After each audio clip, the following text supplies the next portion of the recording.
Okay, ladies and gentlemen, welcome back to MythVision Podcast. I'm Derek Lambert, and I am joined by Brittney Hartley. Welcome, Britt. So happy to be here, and so soon. This is so lovely to see you again so soon. I know, like, we really had a heck of an episode, if you ask me. I mean, it was really a deep And conversation. it didn't resonate with everyone, and that's okay, but we both loved it. And so I'm super happy with our last conversation. I am too.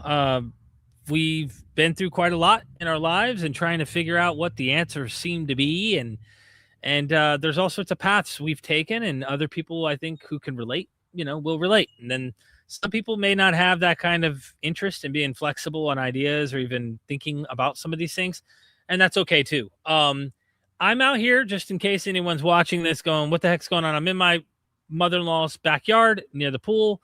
We're starting a little earlier today, thankfully, because I won't have to stick around and become a popsicle.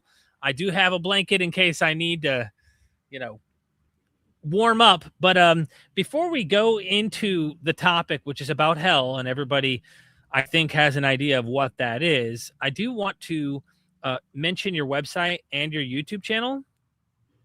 So make sure, let me know you're seeing it if it is coming up. There it is.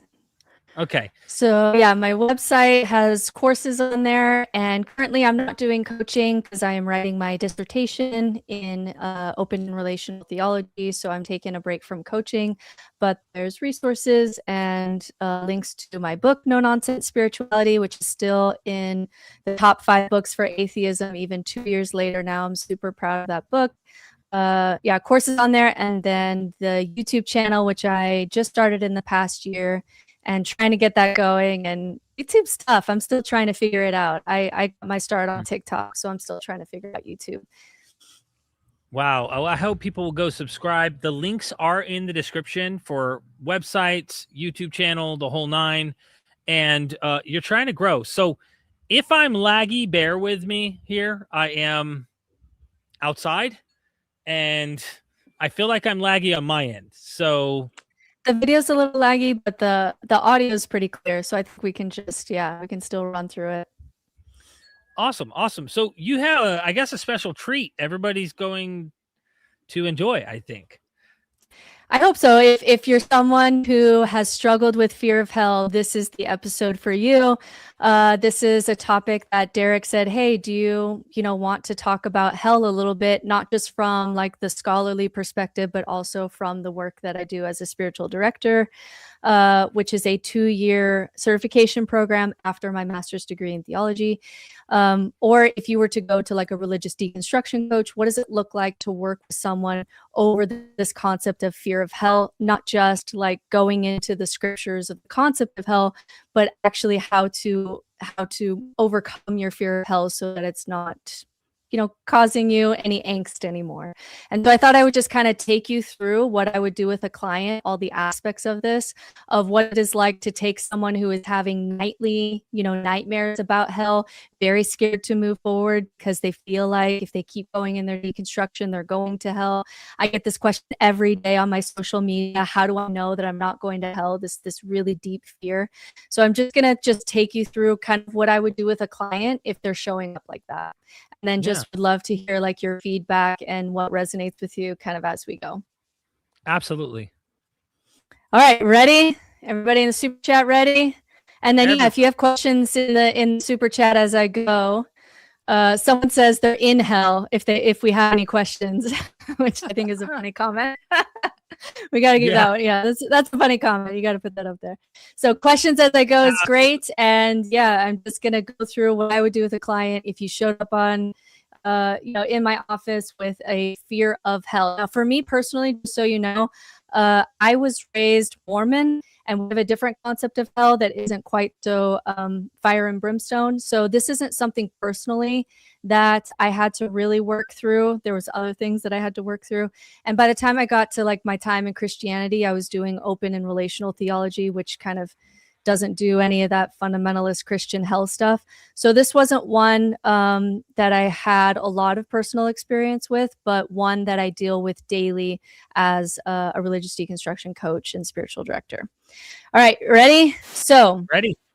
The first thing that I would do, and there's a reason that I do this, it's not just to nerd out, is kind of go over a little bit of history of hell with the person who is struggling with it. And the reason that I do it is not to turn them into a historian. They may not really care about the Bible and the concept of hell. The only thing that I want to introduce to them is that this concept is very complex. There's not this like one unanimous belief on the concept of hell. And that'll just give us a little bit of space as we move forward in the process. So the first thing that I would do, and I would imagine most listeners on your channel already know this because you have scholars on here quite a bit, but you know, in the Old Testament, we don't have a very strong concept of heaven and hell. We have this place in early Hebrew texts called Sheol. It's a shadowy, neutral place. Everyone goes there. There's not moral distinctions in the afterlife, and there's just not really anything happening here. And so in the Old Testament, we have most of the blessings or cursings tied to this, like, not only like this life, but also the land that you're on. So long life, fertility, material prosperity, even Job. It's not that Job loses everything and gets it all in the next life. He's blessed in this life for his, you know, faith and righteousness, while, you know, God and Satan are playing their little games with him. And so in the Old Testament, we really don't have a concept of anything going on in the afterlife. And all the blessings and the cursings were in this life on this land that you're on. And then once we hit you know, the kingdom of Judah being captured by the Babylonians and the temple being destroyed, that created a huge theological crisis because it didn't work. God didn't protect them. They weren't being rewarded in this life. Their God was defeated by other gods. So where was God's justice if the righteous were suffering so much and are in captivity? And so that's when we start to get this concept of, well, maybe justice and blessings happen in the next life because we got conquered and our temple got destroyed. And that is a huge theological problem if you believe that you're the chosen people and you believe that God's going to bless you and punish you. So this starts to get mixed in with Zoroastrian ideas, Persian ideas of, you know, the afterlife. There may be some Greek influences here about the soul. But what starts to happen is we start to get whispers of stuff happening in the afterlife for the first time. And so one of the best examples of that is Daniel 12, where it says, multitudes who sleep in the dust of the earth will awake, some to everlasting life, others to shame and everlasting contempt. And that's our clearest scripture on this emerging theory. So by the time we get to Jesus, there's not even consensus at this time. You have the Pharisees who are more likely to embrace resurrection and judgment. The Sadducees are more conservative. They didn't develop strong afterlife themes. You have like Greek concepts and Hades and stuff going on. You have Persian influences. You have it's a debate. And so there's better scholars that you've had on your channel that can go through all the scriptures and emerging theories and the doctrinal debates. The only point in going through this with the client is to show, hey, this is complex. There's no clear doctrine of hell. If we open your scriptures, it does not say, you know, you, the person, are going, like, if you keep deconstructing your church, you're going to go to hell. What you see is a process of a conquered people trying to find justice. Now, if you want my personal take on Jesus and hell, I personally, because I have experience in a wisdom tradition, I have a Sufi teacher that I've worked with for a long time as part of studying mysticism. Let me finish this and then I'll let you know what you think, or I'll ask you what you think. My personal take is I see a lot of mysticism in Jesus, and with mystic teachers, you get a lot of pointing to an internal world rather than kind of an external place. And so we get a lot of these really cool statements from the Gospel of Thomas, which is my favorite book of scripture. It's the most contemplative text that we have of Jesus. It didn't make it into the Bible. And in saying 51, it says, his disciples said unto him, when will the rest for the dead take place, and when will the new world come? And he says, what you are looking forward to has already come, but you don't know it. And he talks about this idea of kingdom of heaven within, very mystical teachings, very classic mystical approach to spirituality. And so again, like, going through this with a client is just showing them, hey, there's there's a lot of more complexity here than this idea that you were told that hell is for sure the solid concept in the Bible. And if you do X, Y, Z, you for sure are going there forever. If I can just show them that it's more complex than that, it can give us a little room to work. So any thoughts there? Yeah, I have tons of thoughts, but I would say, and I hope my audio is coming through okay. Mm-hmm. Yeah, and I started thinking I might need to refresh my computer even in the middle of a friggin' live stream just because it's so laggy for me. But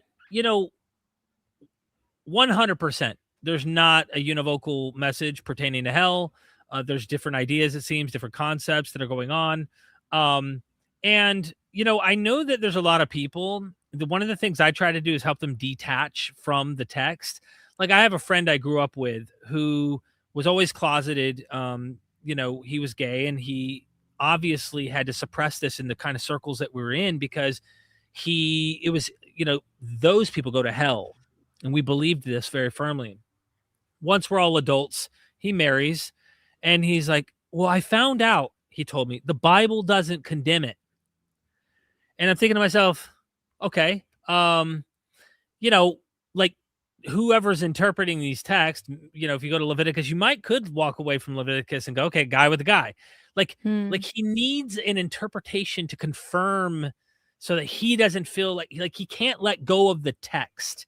That to me is so problematic because interpretations, of course, you could say, well, I got a really good scholarly approach. And I say, I'm pretty convinced this is pederasty or this is, whatever I don't want to say excuse to be like nonchalant, like it doesn't maybe have that indication, but it's like, if you were to approach these ancient people with this lifestyle, what would they have said? How would they have viewed this lifestyle in their period if we came back 2,000 years? Would they just go, oh, no, you're cool.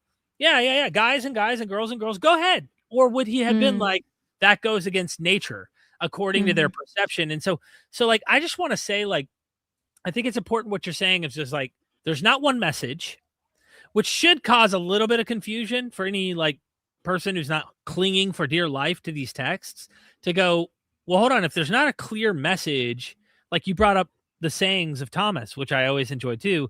And that one right there is realized eschatology, as they call it. Like this is internal spiritualization. But I could point to other texts that seem to point toward an expectation of the real world stuff. And it's like, well, I guess we should just be cherry pickers, and pick what we like. And right. And so you're totally right that we don't want to, especially in religious deconstruction coaching, we don't want to spend the rest of our lives and that's a trap that people fall into. And so you're great for bringing this up. The trap that some people will say is like, people will ask me, hey, I have like a degree in theology, just tell me like what hell is, or like just tell me what the Bible says about XYZ. And it's like, if you're still trying to figure out what the text says about reality so that you can build your life, and the only answer that you're going to get from that is it's complex. And so you're right that we have to pull back from our dependence of having to say, like, what clear message do we get from the text? We get messages from the text. Do we get clear univocal messages from the text? No, we don't. And so the only point in going through this with a client is just to, like, especially because most of them are people who don't have, degrees in studying scripture, they just know about from their pastor. That's all they know.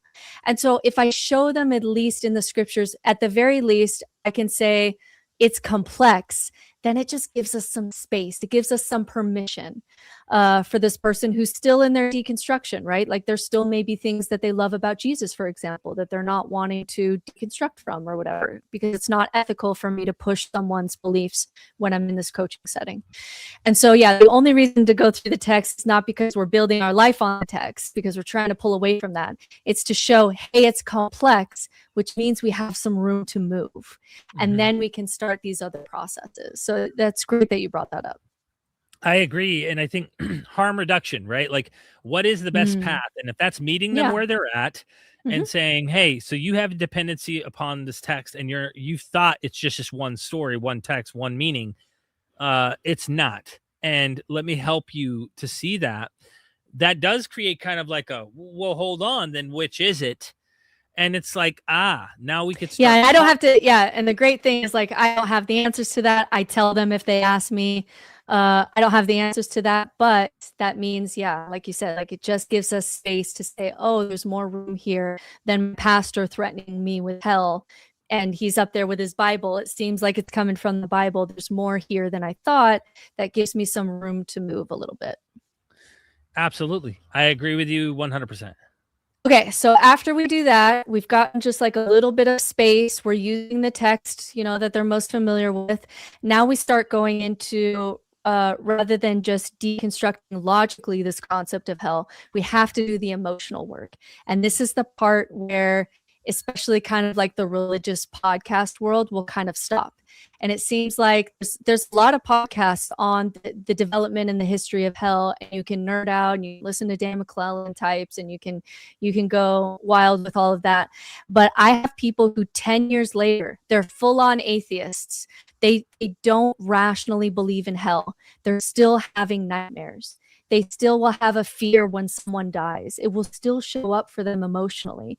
And so actually the bigger part of this work is rewiring your brain, working with this fear, a lot of emotional work, because this was pre-rational. You probably got these beliefs handed down to you when you were a child, and they are wired as fear memories. And so just logically going through the history of hell historically is not going to be enough for your brain to just be like, oh, I'm totally done. I never think about my fear of hell again. Usually the emotional side takes more time than the logical side. The logical, rational piece of just saying who the hell knows, because these scriptures are just like really contradictory and it's all over the place.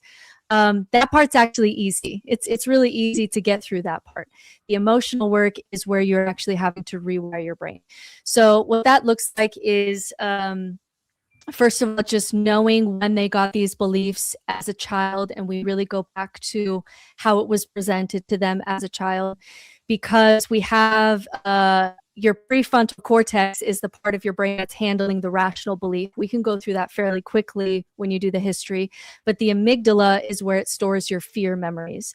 And so you'll have this, I have it with clients all the time, where rationally they really don't think that there's a God that's going to throw them in hell for leaving their church, but emotionally their body is acting like they do believe that. And they're kind of split brained in that way, which makes sense because these are two different parts of the brain.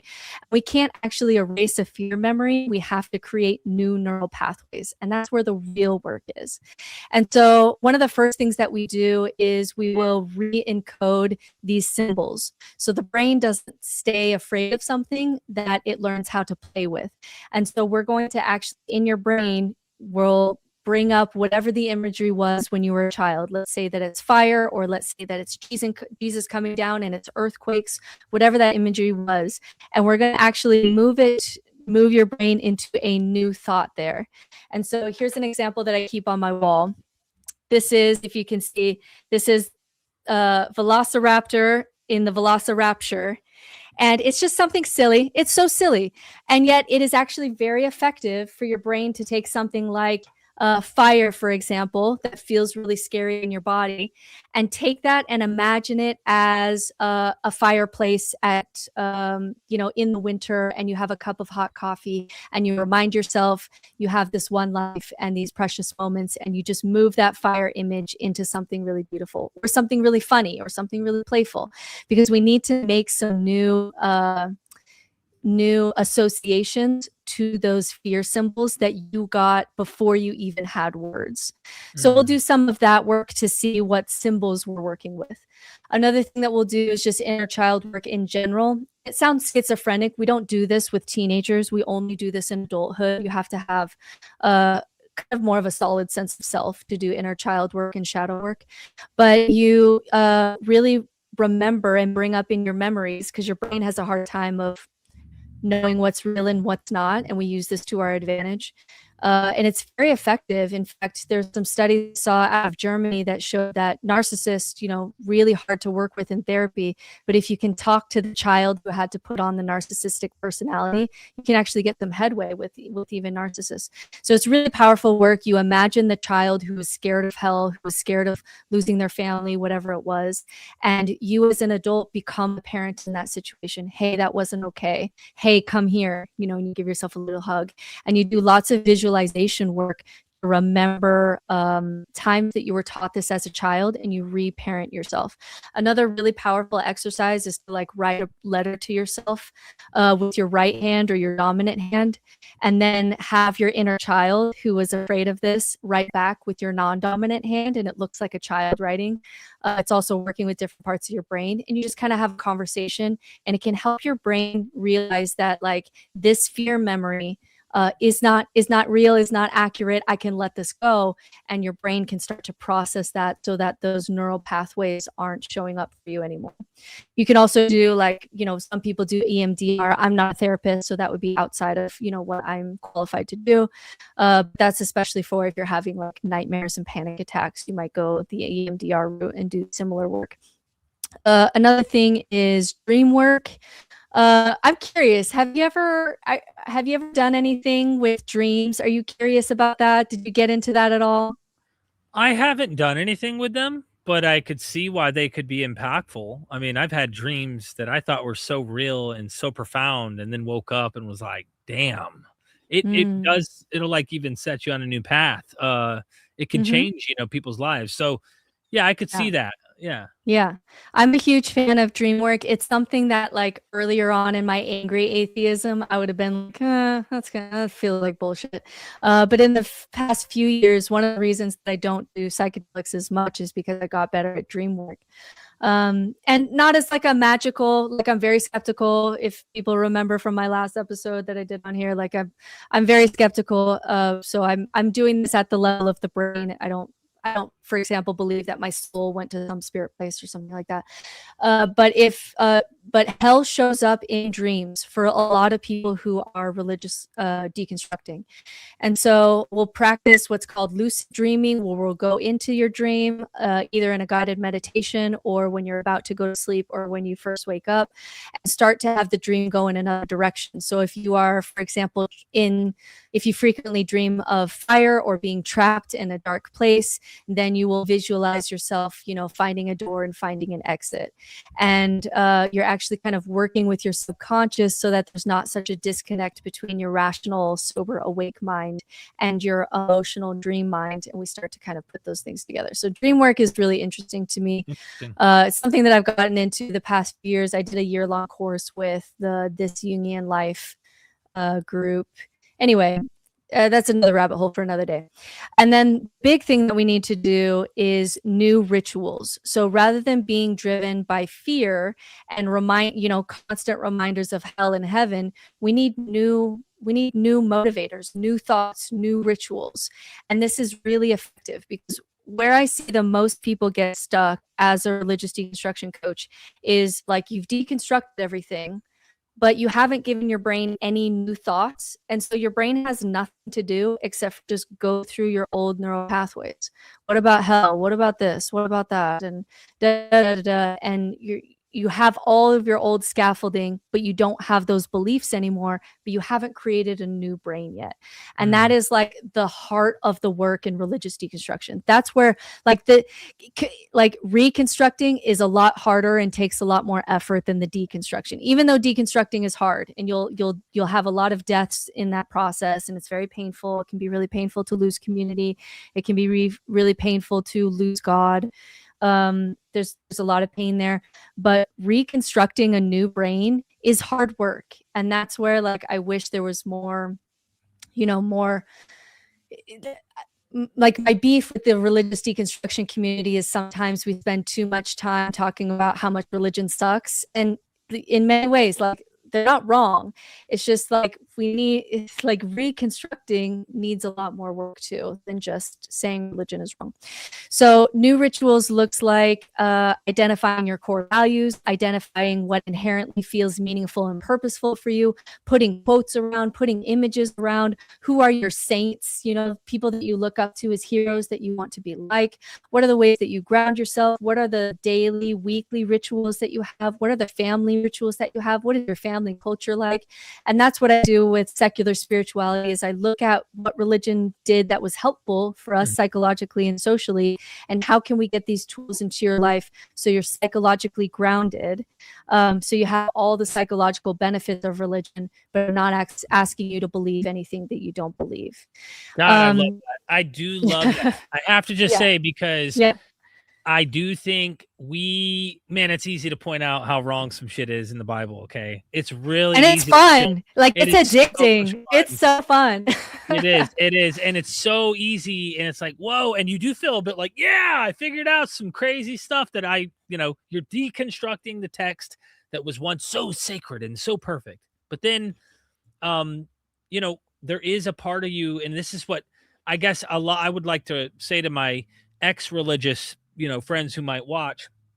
When an apologist, and trust me, there's so much engagement that goes on, tension between the community of apologists who want to weaponize and argue, monopolize meaning, ethics, every little thing, every category, as if without us, you don't have it. And I always say to the people who are out there, like, look, do you understand that their ethics they have adopted from prior cultures that weren't them? So, like, don't let that bother you that we may have picked up some ethics from the cultures that were dominant. No, duh. That's not a win. That's not like a haha.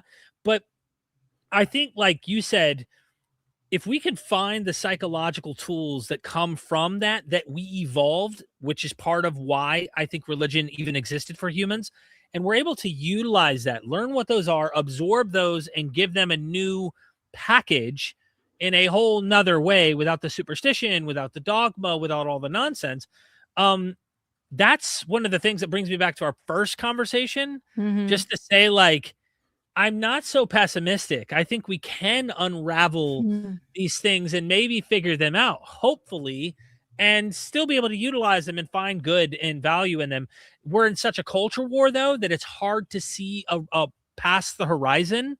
And I think that we hopefully, as humans all together, can go over the horizon without being so caught up. No, you're right. Like, we have to spend so much time just like in our country right now combating Christian nationalism that we almost just don't have time to be able to talk about rebuilding all these things, because we just spend all of our time just trying to pull back on, really what is Christian nationalism. So that brings me to like a fantastic point, which is the piece that I feel like is missing in all of this that we talked about in our last conversation is this piece of atheists sometimes being too dismissive, that like hell is just used by powerful people to keep people scared and keep people in line. I hear that argument. Or all religion is just bullshit, right? We get that a lot from the atheist community. And really the question should be, what is it about humans that we create heavens and hells? Not just in Christianity. I mean, we seem to do this across the board. We have concepts of justice in the next life. Why do we do this as humans? What function is this serving psychologically, and how do we replace it? And so really the root of why we're doing this at all, and I would do this at the beginning of seeing this client, is whether it's reincarnation or nirvana or heaven and hell, or if it's Mormons, we have these 3 versions of hell and we get all crazy. Whatever it is, the root of this is this disconnect that we have as humans, where we feel like there should be justice. We have an inner sense of justice that as early as 9 months old in human babies, we can see that they have a moral compass. If you play with puppets and one of them really mean and bad, they don't play with that one. They'll pick the one that's nice. As early as 9 months, right? So pre-verbal, we already have a sense of justice. And yet the world is so incredibly unjust that most of the world is randomness and nepotism, and the good guy loses and the bad guy wins and the big guy crushes the little guy. And it's such a disconnect that our brain creates ways to make that make sense. And so we do that with hell. We do that with heaven. We do that with reincarnation. We do that with all kinds of things, because it's so painful to just have the sense that things should be fair. And that's not just humans. Primates have this too. There's tons of videos showing if two monkeys, primates, whatever, do the same amount of work and you give one a better treat than the other, they'll throw a fit. They'll throw an absolute fit because it's unfair. And so we have this sense in us that as social primates we developed, this sense that things should be just. And the world is so incredibly chaotic and random and unjust, and people die and good people lose, and it's awful. And this is why we create these systems. And once I get there with a client, I show them how complex the Bible is. I'll show them why humans create heaven and hell. Again, it just gives us a breath to be able to feel a little bit more confident moving forward, that we're not just stepping into eternal fire and brimstone, right? That this is something that humans just seem to do. And that can just help us to understand. So going back to your point, we don't just need to deconstruct hell and have so much fun talking about different scriptures and telling Christians that they're so dumb for believing in hell. That can be really fun.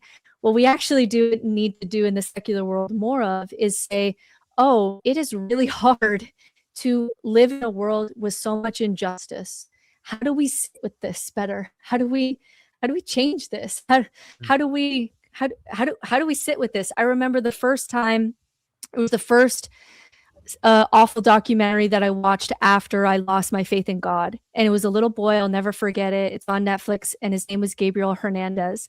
And it was a little boy, a little Hispanic boy, and he was tortured and beaten and killed by his parents. I've seen and that. Oh my God, his whole life tortured by his parents. It fucked me up. Yeah. And it was the first time that I couldn't do blaming himself the whole time. Oh my God. Yeah. If we keep talking about it, I'm going to burst into tears. It's one of the worst stories that I've ever heard. But what was awful about it too, for me personally, I had like the emotional flu for like a week. I couldn't even get out of bed. I was just crying over this little boy. And it was because it was the first time that I couldn't say, he's at peace. He's with Jesus now. And the parents will be punished. And everything someday is going to be okay. And I couldn't say that for the first time because I lost my belief in God and heavens and hells and all of that. And I just had to sit with the reality that not just one little boy, but millions of children come into this world, experience harshness, and then die. And I was a wreck. This is why we create heavens and hells. That's a big fucking feeling. And it's an awful feeling. It feels terrible. It absolutely fucked me up. And so this is what we need to do more in the secular world, is say, oh, this is what religion was doing psychologically. These are better tools to replace it. Here's how you sit with big emotions. Here's how you let it change you. So it changes how you show up in the world. I'm more likely to, for example, pay more in taxes to make sure that social workers have more money and don't have a million clients that they're burned out or whatever, because I watched this documentary, right? You let it change you, and you let it change how you show up in the world, and you learn how to sit with suffering, and you learn how to do your part in reducing suffering, all of that. If we spent more time on that, that would be better than just talking about how Christian, uses hell for power and fear and all of that. Even though that's true, we also have to see that it was doing something for us psychologically, because that was more pain watching that documentary than I would have had 2 weeks previous when I still kind of believed in God. Do you know what I mean? I do. By the way, just letting everybody know, we've got a few super chats. Brent, when you're ready to take them, just let me know. But you're right. I just want to make this one additional comment. I did a video not long ago, and I'm working on a script to try and have a polished video where even prior to this justice idea, the justice concept of where good people go, where bad people go, because some of it, they go to the same place, right? So justice doesn't seem fair in this life, like Sheol. And the natural observations humans made to come up with ideas of hell. There's a book by, I can't remember the name of the book, but there are two German men who are archaeologists, and they ultimately argued, if I'm not mistaken, something to the idea that volcanoes, a volcanic eruption happened somewhere in the northern Mesopotamian region near the Caucasus Mountains. And it was so bad for the locals that saw the catastrophe and the lava and the smell of sulfur and all of that, that the idea of hell, you wouldn't wish this on, maybe you would in the ancient world, some of your worst enemies, but like you could see why a natural resource that they observed in the real world would create the idea that in the earth where hell is, the underworld, where the fire would be. I mean, even there is a lake of fire in Right. Egyptian mythology. And I thought, oh, well, there's not a punishing aspect. I just spoke to an Egyptologist who reads the glyphs, literally has deciphered all this stuff, and she's really good. The video's not public yet. It is on, or about to be on, my membership thing. But like, the point is she points out there are like bubbling cauldrons and like descriptions of really bad, like unjust people get punished all the way in ancient Egyptian mythology. So I wonder, with the combination of justice plus the natural world, they're just going, hey, look at the lava, the fire, the gases coming out of the earth. That for me helped me go, hold on. We used to say, Thor with his hammer made that lightning strike, or Zeus, Now we just go, okay, we know a little science now. We know about tectonic plates. We know about, so once you kind of realize the boogeyman isn't really there, and how humans would have constructed these things, that's one step, I think, toward alleviating some of the reality that it's so real. This is a real thing. And then it allows them to process and go, hold on. But there's a lot of other work, because I have a friend, last comment, wrote me 3 years ago. They're trying to leave the religion, right? And they don't like the idea of hell. And they're struggling specifically with Christianity. And of course, they were raised Christians. It's not like every time I bring up, what about Gehenna? What about hell and Islam? Aren't you concerned about Allah? Nah, not at all. And I'm like, so you don't even bat an eye at any other concepts of hell. It's purely the Christian one that you were fed. But that goes to show that like it's not entirely logical, right? Sometimes we treat religion as if every person like objectively studied all religions. We get this with apologetics, as if you really studied all religions, studied all the truth claims, and found out like that religion, that's the one that's true and all the others are bullshit. It's like, no, you emotionally feel like your religion is true, and then you do apologetics to try to make it rationally work for you. That's how we all do religion. And so like even with this health thing, then we can't just treat it rationally, because there's so much going on under the surface. You're afraid of the hell that you were told about as a kid. You're not afraid of the hell that you were never told about, even though there seems to be just as many people who believe in that hell. Emotionally, you don't have that, and so you don't even think about it. And so it was really freeing to me, a little bit scary sometimes, but freeing to me, that like not only do we create heaven and hell narratives, and that's very common, especially if you need justice in the next life, and we see that with violent religious countries today, that when there is a lot of just injustice and very low social trust, low institutional trust, there's a huge increase in heaven and hell theology, because there's just no justice in this life. So we've got to hold on to something in the next life. And there's this rule in theology school that the better heaven is and the worse hell is in a culture shows how much they're suffering. So for example, there are indigenous communities where, there's really low poverty, low depression, low, really high kind of well-being, things like that. And they seem to just, when they do afterlife, they seem to just go on, just continue on with nature. You don't really get those stark heaven and hells until like this life sucks a lot, and you need something to carry you on to the next life. So knowing that humans do that we always find ways to cheat death, find ways to get justice when there is no justice, when we always do virgin births, like if you want to make someone special in a story, Buddha has a virgin birth, Jesus backdates different, his virgin births, like they're different stories. He's in Bethlehem for different reasons. Just knowing that this is what humans do gives you just so much space for deconstruction. And then we do the deep emotional work to be able to rewire your brain that these symbols now don't give you that emotional response. And that's through the inner child work, the working with the symbols, working with dreams, new rituals, new motivations, new rhythms of life, new neural pathways. And then once we go through that, the brain can entirely forget about hell altogether. And I can tell you, I know there's going to be some believers who listen to this who won't believe me, but Jesus like started descending out of the sky right now. I really don't, in my body, don't feel any fear. And a lot of Christians assume that like, oh, just wait till you see Jesus in the sky. You're gonna wish that the rocks were on top of you and all of that, and you'll feel so much fear. And I've done so much emotional work with this that like my first thought is like curiosity, like, oh, I was wrong, that's fine. But for me, it's like I can honestly say as an atheist, I'll end here and then I'll go to the super chat.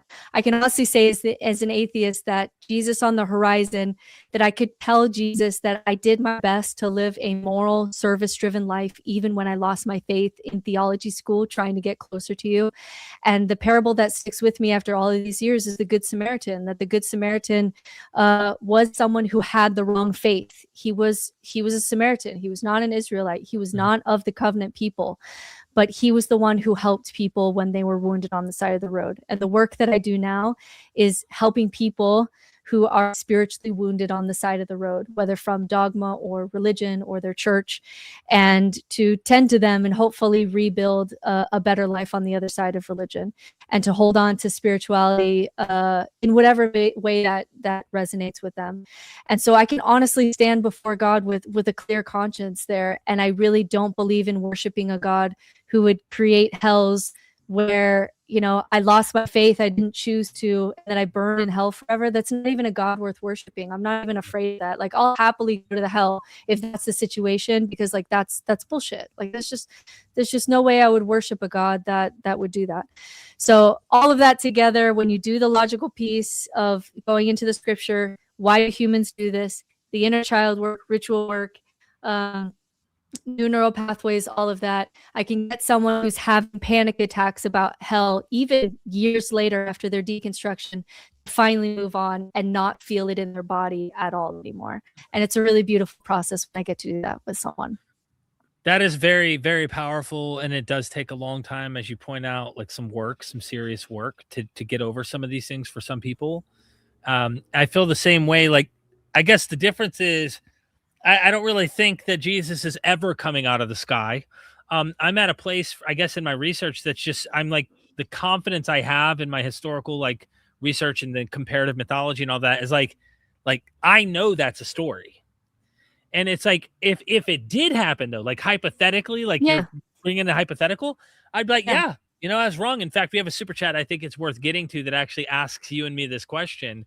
Yeah, because these questions always come from believers to people who are skeptical like you and me. I'll go ahead and just bump through these here. Thank you for becoming a member, Mr. Sergeant Smooth, and thank you for being a member, Paisley Circus 2043. Really appreciate that. You'll be getting early access to content and stuff before others, and you get a special symbol next to your name in the chat so you can brag about how cool you are. Okay. Apologetics. This is the first one. Thank you so much for the super chat. I hope you're still sticking around. If Christianity was proven beyond a reasonable doubt to be true, would you accept Christ as your savior and become a Christian as a result? Yeah, such a good question. I'm curious to hear your answer. So for me, in order to fully worship and consider myself a Christian and bow down, like worship God, right? And be that level of Christian, it would have to be true and also good. So what gets stuck in there is people will say, there has to be a God because how else is there? Is there life on this planet? Some concept of deism or whatever. And I'm like, that may be true, but that doesn't mean necessarily that God is good. There's a lot of evidence that you can say in the Bible where God is not good, where God is petty and being a little bitch about stuff. And so just like if there is a reality where there's a God more powerful than me that's just playing with us and flooding us, when he has a tantrum, And that's truth. That is reality. That is the core reality. That doesn't automatically mean worship for me. If there's some way where there's just a lot of things that I don't understand, where this life is more good than I realize, some eternal whatever that I don't quite understand, then I'd be more open to the concept. But for me, truth and goodness, you can't just lump those two together automatically.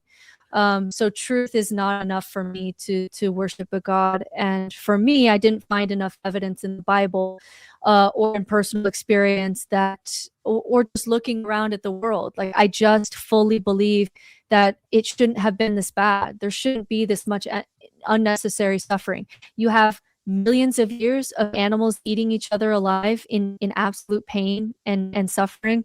And then 300,000 years of humans suffering and dying and being confused and don't know what germs are, just die randomly.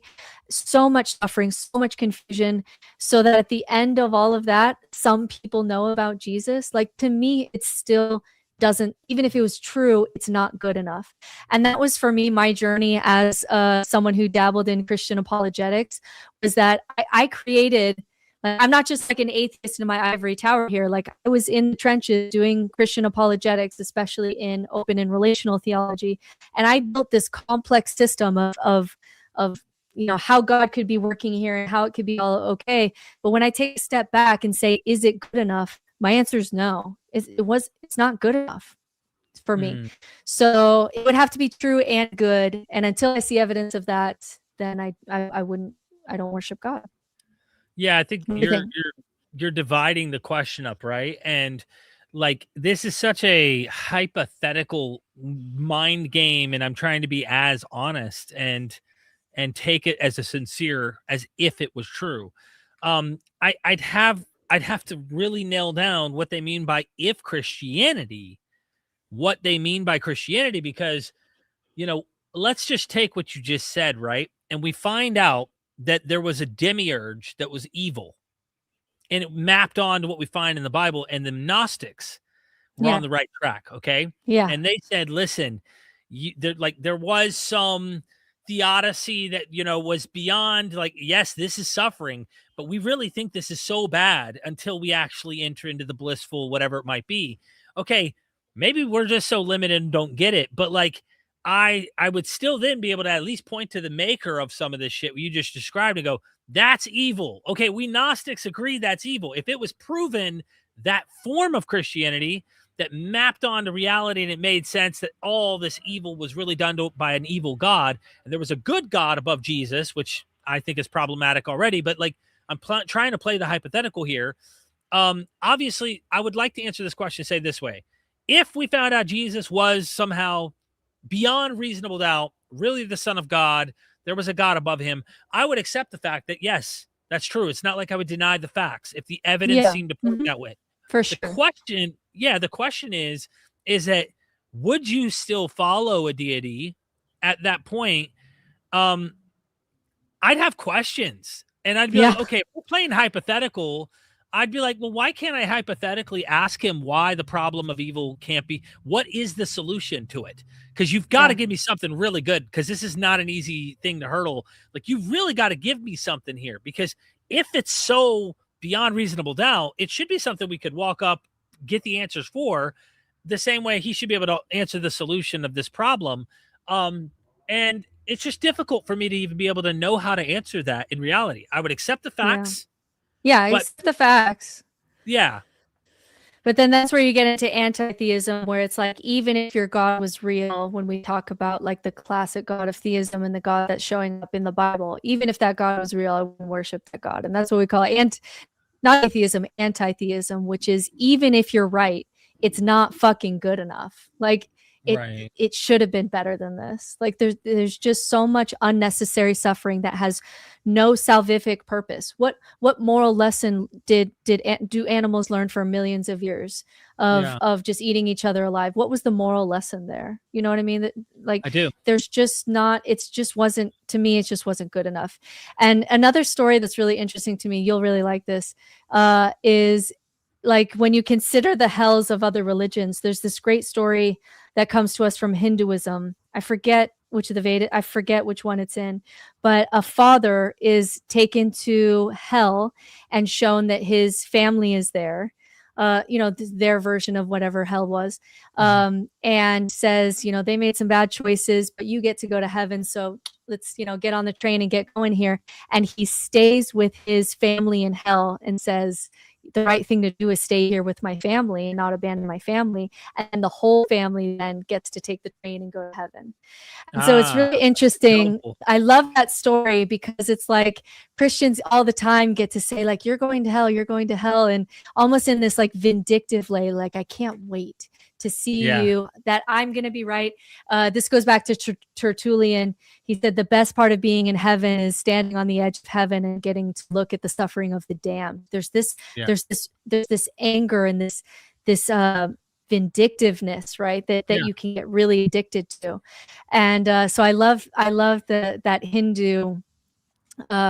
I love that Hindu story because it says, like, why are we worshiping God? Why wouldn't you stay, with your people that are good, your family in hell? Like, why are you feeling this vindictiveness? Maybe that's more about you than something that's, mapping onto reality. It's just, it's so complex here. First, a couple things, if you don't mind. Stephen Fry, we all know the famous moment. Stephen Fry was asked this question.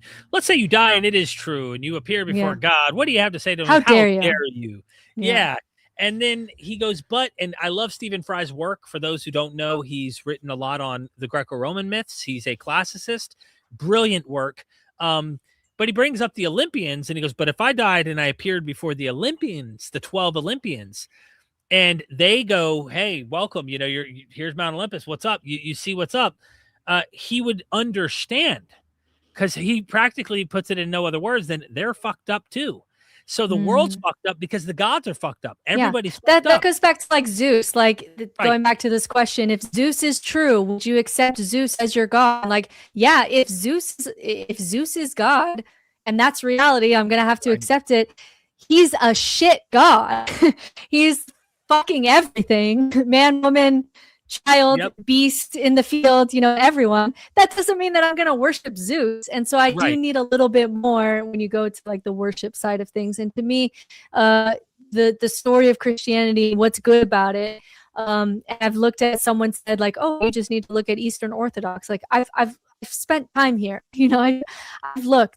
To me, none of it can really stand up to the level of suffering that we really see on this earth. And then it becomes more like a Zeus situation. That may be true. I'm not worshiping it. It's not good. The other thing you said about Tertullian I wanted to make a comment on was simply him standing, on the edge, observing the tortures of those damned. It's so sad because I could imagine, I'm trying to imagine, like if someone stood on the edge and watched someone who spent their whole life serial killer doing the worst horrific things we can imagine, right? And going, okay, your behavior was so bad, like, and not forever and ever and ever and ever, like, let's have equal justice for the deeds or whatever it might be. But like, I could see someone going, yeah, that person who did things. No, these are people who never heard of Jesus. These are people who said, sorry, not convinced. I'll take my Asclepius. I'll take my Dionysus. I'll take my normal gods my ancestors worshipped and believe in them. These are people who simply believed different things. It's that simple. And they're like, yeah. And then the other comment I was just going to make real quick about what you said is there's a story with Heracles and Alcestis, and I can't remember her husband, or I can't remember if it's Alcestis and his wife or her husband, but one of them was going to be left in the underworld. And the other one said, I'm going to they literally did an atonement, so to speak. They died so their loved one could come back. And when they did, their loved one came back in the story. It's a love story. And Heracles in the story has power, like Jesus raising Lazarus, and he raises a loved one who ended up doing the self-sacrificial kind of, for that person I love so much, I'm going to die for them so they can come back from the underworld. And sure enough, they then get granted the same thing by willing to go that route. Yeah, that's a whole nother day we could do, because like anything you see in Christianity, when you get to the root of it, you see how humans do this behavior in other ways. So atonement is not something that like Christianity has a monopoly on. Like when we look at, for example, the virgins that we put in volcanoes, some of them are very well preserved. These children, we know what was in their stomach. We know what they ate. They had like sometimes coca leaves to help them. And we would like, anytime we have this deep evolutionary thing, anytime we need to like reset the vibes of the community, we kind of put all of our angst or sins or, you know, whatever is going on onto something else and sacrifice it to make the gods happy, to reset the vibe. And it's a community ritual that actually has a lot of power in community bonding. And so we've been putting animals out into the desert or putting virgins in volcanoes. We've been doing atonement type things for a long time as a way to reset guilt, because we don't know what to do with this feeling. It goes down to the psychology thing of like, what do we do with this feeling of we think we're doing something wrong and there's this big storm, we think the gods are mad at us, what can we do here, you know? And so once we get to the root, this is where my faith started to fall apart so quickly, is once I opened that door to what is psychologically happening here and how do humans do this behavior across the board, it was absolutely devastating to my Christian faith and theology school. Powerful. Thanks for the question. We wanted to really nail that. I think it's an important one. Matthew Bernier, forgive me if I butchered your name. I learn a lot from this channel. Good stuff. Thank you. We try to bring educational material and personal stuff too. It's not just like, you know, people would go, oh, it's an academic channel, but then I have deconversion stories. Then I have like personal talks and connecting with people, and we do it all. We do all sorts of stuff. DJ Wilkins, by the way, is going to be sharing his story in a week's time from now, his deconversion, roughly a week's time from now. So be staying tuned. Any thoughts on religious non-realism or religious fictionalism and them having a place in Reconstruction? Yeah, I do have some thoughts on this. So I think what he's referring to, and you can correct me if I'm wrong, is this idea that doing religion, knowing that it's play, knowing that it's not real, but participating in rituals. I think, for example, witches do this really well. There's a pretty big growing group of especially young women who are leaving Christianity, who don't think that the rituals are capital R real when it comes to pagan rituals, seasonal rituals, spell work, things like that. I don't think it's capital R real, but it's a way to play. And in that play, you can get some of the benefits of religion without getting to the dogma. So I think this really works individually for people who really like the play aspect and not get sucked into the dogma. What seems to happen is as something grows, there's been religions or cults or groups that started out saying like, this isn't real, we're just playing. There's something about human nature, though, that we just start thinking, no, it is real. It is real. Like our biases start to play into it. So, for example, astrology. Someone may start going down astrology not thinking that it's capital R real, but using it as a way to do inner work. And then once they start getting into it, your bias starts to interpret reality into, you know, what you're doing with your astrology work. And then you start to think, oh, actually, I think this is capital R real.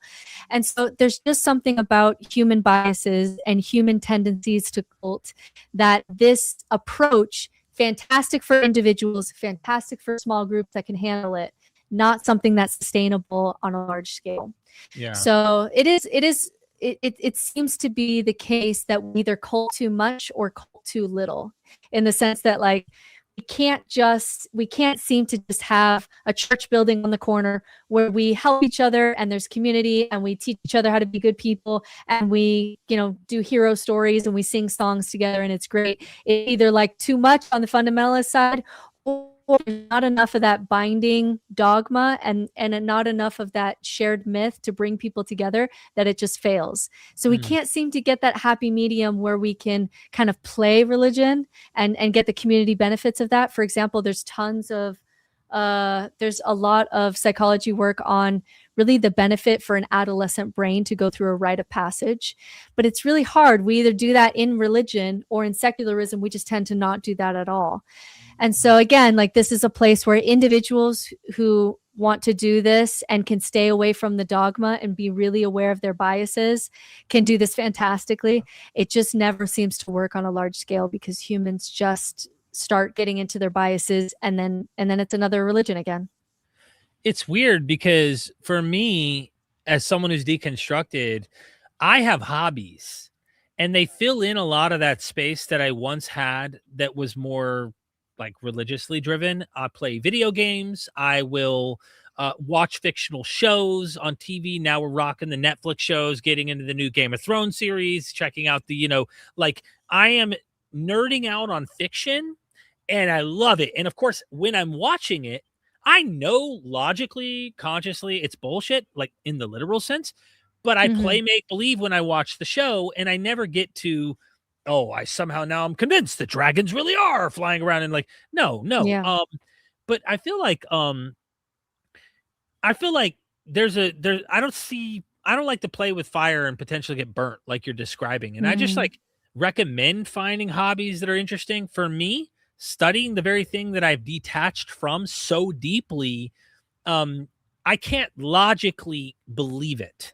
Okay. I just can't buy into this happened with everything that I've learned. And I'm thinking to myself, okay, I just can't plausibly see this as true. But I could see in a mythical story or in some like narrative sense why legend is even there. And I have fun nerding out on dissecting this stuff. So that's my personal opinion on what let me have a question for you then. Yeah. A lot of people who deconstruct, like they can do things like Lord of the Rings and get into it and even go like to Comic-Con, which is almost like a pilgrimage, or they can like, I think in 2005, the Jedi Order, like they registered to be a religion, even though they know, but they still like to play in this world and it gives them meaning and purpose and community and ritual, right and wrong, good and evil. Like they get a lot of the benefits. My question, I see that happening. Where I see a lot of people get scared is going into the imagined world. So for example, one easy one is like, let's say you have some kind of problem. You go into a guided meditation. You imagine a room of all the wise people that you've ever met, fictional or real people. Who would you most want to talk to? You want to talk to Dumbledore, Yoda, doesn't matter. It could be real, it could be not. And you really imagine it. You sit down, what coffee are they drinking? You explain your problem. And then you give space and allow that person to kind of talk back to you because you're projecting your own wisdom onto this person. And what would this person say, right? Now, when you're in the meditation, you're really doing it as if you're talking to this person. You're kind of, it's almost like you logically know that you're not talking to Dumbledore, but you're stepping into a space where it's not real, but I'm going to go play in this space, in this imaginal space. I'm going to imagine I'm talking to a person. I'm going to imagine I'm talking to saints. I'm going to imagine I've done a guided meditation before with my mystic teacher where you imagine yourself as a tree and then see what comes up and what that means about you, and you play in that space. And so can you go to those places where you actually go to the imaginal world knowing rationally it's not real, but still feel safe enough to play there? Or does that feel not safe to you? I mean, I don't have a problem. Let me reverse it a little bit, or just give it a little bit of a like a spin instead of using Dumbledore or Jesus. Or Muhammad. My father, like I could do that. I could have a hypothetical deep talk where my dad's trying to give me wisdom or something. And to give you an example of a real thing I could find myself really doing is like, he's always been a hero in my life. This is a real guy. There's everything in the material world. This is a real person who had real impacts, both positive and negative in my life, who may want to talk to me. Let's say he's dead and I'm needing therapy or something's going wrong in my life. And I need to hear him tell me, I never meant to do some of those things when I was drunk. You know what I mean? Whatever it is, it may not be literally the case, but I needed to hear it for therapy, whatever. Sure. I don't have a problem with that. I think humans play make-believe all the time. And even us rational ones who like to be so intellectually superior, I like to use the term, we're still primates and we're still emotional creatures. We're still animals as much as we like to pretend we're robots, and we're really not. And I think that if we stop playing that make-believe game that we're not primates that evolved on a rock, we've gone too far in the other direction and we've lost connection to what evolved us to where we're at. We are not beyond the very things that helped us get where we are, in my opinion. But it's finding a way to do it where it's not going to harm. And that's my honest opinion. You know what I mean? So it seems like we can't seem to, as human nature, find that happy medium. And that place that you're talking about, like that happy medium place, is the place that I like to hang out. But it seems like the overwhelming voices are, no, this is capital R real. Like I talked to God and he talked back, therefore my religion is true, or whatever. And then on the other side, you get people like Richard Dawkins, who, like, I remember there was one time Jordan Peterson was like, have you ever like wrestled with dragons in your life? And he's like, no, dragons aren't real. You know what I mean? And like, you know what Jordan Peterson was trying to do, because he's all into the myth and all of that. And so but that's like a rare time to understand what Jordan Peterson's really trying to say. You know what I mean? Like, I know. I know. Jordan goes too far for me. And I have a whole thing about that. I think actually he's talked about it before. He has a really deep fear of nihilism. He has a lot of demons. I mean, there's a reason that he struggles sometimes with addiction.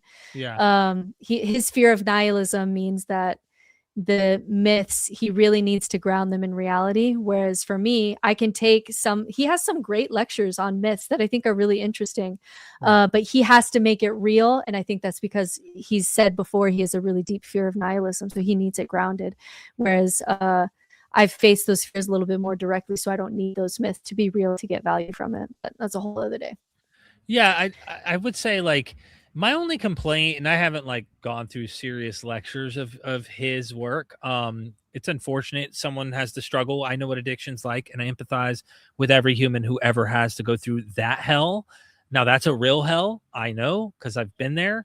And it's not fictional. But Jordan, my complaint is the very thing he attacks everyone else, postmodernism, all this stuff, like his interpretations of many of these myths, like he finds things like he could bring this bottled water and probably like find mystical, esoteric meta narratives and stuff within the narrative of this bottle of water. And I'm like, I feel like you're right. He's so allergic to nihilism that he's like willing to find any meaning in anything. See that bird shit on the fence? Let me tell you how salvific that bird shit is. And it's like, what just happened? You know what I mean? Like, anyway, I'm just being, I don't want to be too jabby. I know that he's a human like we all are, but like, I feel like I do have to recognize, like in my work, because I work with nihilists a lot, he has helped people. He has helped people recover from nihilism. Like his 12, whenever you're in too much chaos, and you know this as an addict better than I do, whenever you're in too much chaos, any system of order is good for you, because when you have all the power and control, it's not working out so great for you. So when you're in complete chaos and disorder, something structured and something grounded, more like what Jordan Peterson was trying to do in his 12 rules for life, can really actually help you. Like there's people that have been helped, and I want to acknowledge that. But for me, it's like I want all those tools, and I don't want to have to believe that it's, capital T true, which is where, I diverge with him. But anyway, it seems like that seems to be our option, though, of just like, it's either really true or it's bullshit, and we don't do that. And whenever I get an atheist who's like, I can't go there, you can tell that they've got a little bit identity. Like you said the word superior. There is that part of atheism and religious deconstruction that, like, I'm so superior to magical thinking that even if you show me the science of how this is good for you and how you can, work in these spaces, I'm not going to do it. That means that there's either a lot of pain there that we still need to work through, or you've wrapped your identity around this feeling of being superior, like you are more logical than everyone else, and so you don't ever play this imaginal space. Either way, I think there's work to be done. But that place in between where you can play in some of these places, in myth, in religion, learning about what religion does for us psychologically, getting the benefits without the dogmas, that seems to be where you get the best bang for your buck, and it seems to be a place where we both ended up. I like the way you worded that, because I think I told you I was having panic attacks 4 or 5 months back. I don't know if I went into great depth about it, but Yeah. I was having a lot of panic attacks. And, you know, it was very humbling for me to be forced to have to go to the doctors and for them to give me medications that are narcotic in order to calm me down, to help me out. And I did not like that because it's a scary place to go. You know, my past, I'm 10 years off of heroin, almost 11 years off heroin. But then a buddy of mine was like, listen, would you try some psilocybin? And I'm like, I've done mushrooms in the past when I was young, more recreationally, but I remember it takes you into a world inside yourself that, you know, you lose. The best way I would describe it is like you lose control. It controls, like it's super potent. And I remember a little bit like, damn, you're about to go on a ride and you're going to have to just be on the ride. You cannot escape this ride. You're just going to have to face the ride and do the ride. And I was telling him, I'm like, you know, maybe I'll get over this little fear and actually have a sincere therapeutic situation where I really do take a higher dose. Some people do. Yeah, some people do. Yeah. How did it go for you? Well, I didn't do the higher dose yet. I did take a micro dose just to kind of calm me because it worked similar to, you know, what would calm people who have anxiety or panic and things like that. And it was calming. So I'm like, okay, I saw some kind of results there, but I'm a little bit nervous. I'm not going to lie, but I'm willing to potentially do something like that and see what kind of work could be done, because that I know from experience from the past. It's just been 20 years, you know, the kinds of places it can take you to think and to go through. And it's not something you could do without like extreme either meditation, which I don't know. I've never meditated to get to that kind of place, but like I don't know how to soberly, and I say soberly meaning not ingest something, and get to that level of internal cognitive working. But I am willing to play into those, and it still could be explainable without going down the Joe Rogan sphere of acting like, no, dude, like that's the real realm, and like this is the fake world, and like you don't have to go You're down. So right. Yeah, that shows up in that world too, where like you do psychedelics thinking like this is just happening at the level of the brain, and then like you meet, I don't know, like on DMT, people meet the blue lady, or or you see space elves, or there's certain similarities sometimes in trips, and then people will start thinking, oh, this is reality. There was a guy that I used to have who now is just totally lost. He believes that there's like 16 realms of reality, and he travels through them, and he's gone. Essentially, like we lost him, he's gone. And it is this tendency that like the brain wants to latch on to something, and it's one of the benefits for me of being ex-Mormon is I can recognize it. And I was so like with Mormonism, like I was so wrong that I just have this skepticism built in now that I can play in these spaces without getting sucked in. But it's hard. Like we need a lot of guidance in this space to be able to help people to use these tools without getting sucked into some kind of dogmatic, fundamentalist, culty, mushroom cult kind of place, because that's what the brain will tend to do unless you put guardrails there. And this is why I don't like when atheists say like we're born atheists. It's like, yeah, that may be true, but we're also born superstitious, and we're born with biases. We're born with cognitive biases. We're born with magical thinking built in. So unless you have guardrails to that, you are going to get sucked into one of these things. Unless you have those guardrails from education or experience, or often if you're neurodivergent, some of those things don't hit the same. So for example, if you're autistic, you're less likely to believe whatever, you know, your religion was saying at the time. There seems to be, if you're neurodivergent, you can avoid some of that.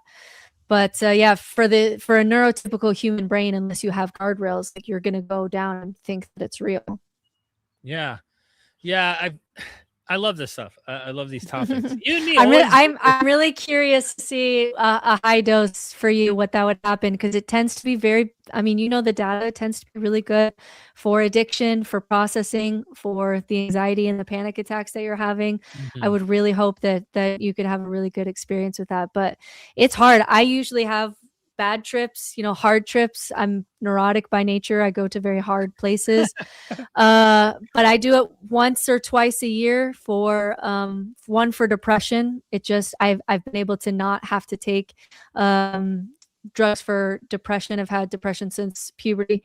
So I've been able to stay off those. And then also just like for the inner work, just checking in with what's going on underneath the surface. But yeah, I'd be curious to see what happened with you, because it tends to be a way to just rewire and get some new neural pathways there so that you're not stuck in an addiction. Yeah, I'm not addicted to anything. Yeah, anymore. you're not addicted now. Yeah, but like there's still some anxiety happening there, and there's still. Well, I mean, clearly, when you've gone down and lost control, where you're looking at your own reflection in a spoon, wondering how you got here, that's a dark hole. And I went down I feel like I experienced nihilism in addiction, and said, hell no, I don't ever want to go back to that dark place. So I'm very careful, and my brain and my gut tells me cautious. The anxiety stuff is separate from that. This was due to bought a new house. My brother, I was helping my brother get off of fentanyl and methamphetamine. He was doing both, and he was mainlining them. And I mean, and he's living at the house, and I'm finding out, I'm trying to help him get clean. I'm finding out one of my teenagers dabbling with stuff with him. And then all these bills, like it just life on life. And I didn't know how to breathe. I was starting to get so I went to the doctors, then they tried to put me on an SSRI. I tried to do that for 6 days. Every time I did, my jaw was wiry. I didn't feel right. I was like, yo, I'm not liking this. So they prescribed me something at my primary care to help me in case I need something to help me calm down. And I haven't had, I'm doing so much better now. Like I'm in a way better space. However, I just kind of want to at some point, really under the right environment with the right people, professionals, actually go in and see if I can't enhance or improve my life beyond where it's at even now, and work through some things that I may not even realize that, might still be there. Because I mean, my God, there's a reason someone gets hooked on, drugs for 10 years, there's a reason. Right. I have a lot of trauma, I'm sure I don't even realize, Yeah, I'd be curious what came up for you. Well, we can talk off air, but in the Boise area up here, I know some fantastic people who make a good bowl of mushroom soup. But we can talk about that later. Yeah, we'll talk. I am curious about your thoughts on because you've had it now going way back to when you were a believer and possibly believed in hell, and then addiction and how that plays into that. Is your gut feeling that if you find Jesus when you're in recovery and AA is working for you and keeping you sober, do you not recommend that person deconstruct because of the possible fallout into losing your sobriety? I look, I can't speak for every human being on earth. My story is AA was a gateway. Okay, is the best way I would like to describe it, because when you enter an AA or an NA or a CA or whatever the other the 12 steps groups, what you find is a diversity of people who have their own higher power. And you'll find they all have a different higher power. Some of them actually believe in other gods or have different beliefs.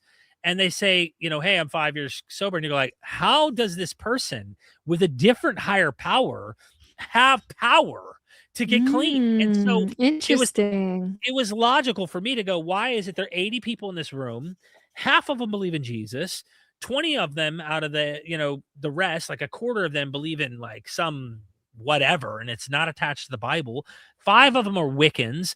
3 of them are Satanists. 2 of them are atheists in an AA group calling their higher power. And they're like, well, I call my higher power God, group of drunks. I don't believe in any mystical thing out there. And I'm like, dude, how is it 80 people are here getting sober and they're all getting the same conclusions under different powers? You see what I'm saying, right? Yeah, interesting. So it was part of your deconstruction. I would say. I would say, yeah. Yeah, go ahead. No, you please. I would say that's not, in my experience, not common. Okay. I would say that just in the sense that people will see that it's working for people and assume that, like the common thing that I say is like, we're all working with our higher power. We may have like a different image of what that looks like for us, but we're all working with the same thing here. You know, you get that universalism kind of vibe that from AA that can kind of hold on to faith in this universalist kind of source, Right. God's behind all the religions kind of thing. I tend to get more of that story, but it's interesting for you that it was something a little bit more destabilizing in the sense that like we can't all be right. Well, I think that's what happened, was that God became, for me, through my perception, was like, how is it all of these people say a different name, have a different name for that God, believe different things, and yet still get the same conclusions? Yet I've been going to church for over a decade and I can't stay sober in Christian churches. Like Jesus isn't doing it for me. And so like and then I think the other thing is this: if someone becomes a Christian in addiction, I would almost guarantee you they don't really study Bible, like theologically. They don't really dive to dissect and understand words and go into the depths of the text, because if they did, there's some clear text to indicate as a child of God, you can ask God for things. You can ask your father for bread. Will he give you a stone? No, he'll give you bread. You can actually interact with this deity. And when for 10 years you're struggling, begging this God to do something, when you're really like, you don't know, you're giving it all you can, at some point you go, this isn't working. The power of the pneuma, the spirit that's supposed to help change and cause me to not be going down this dark path that I'm stuck on, and I'm begging you to stop letting me be tortured by this.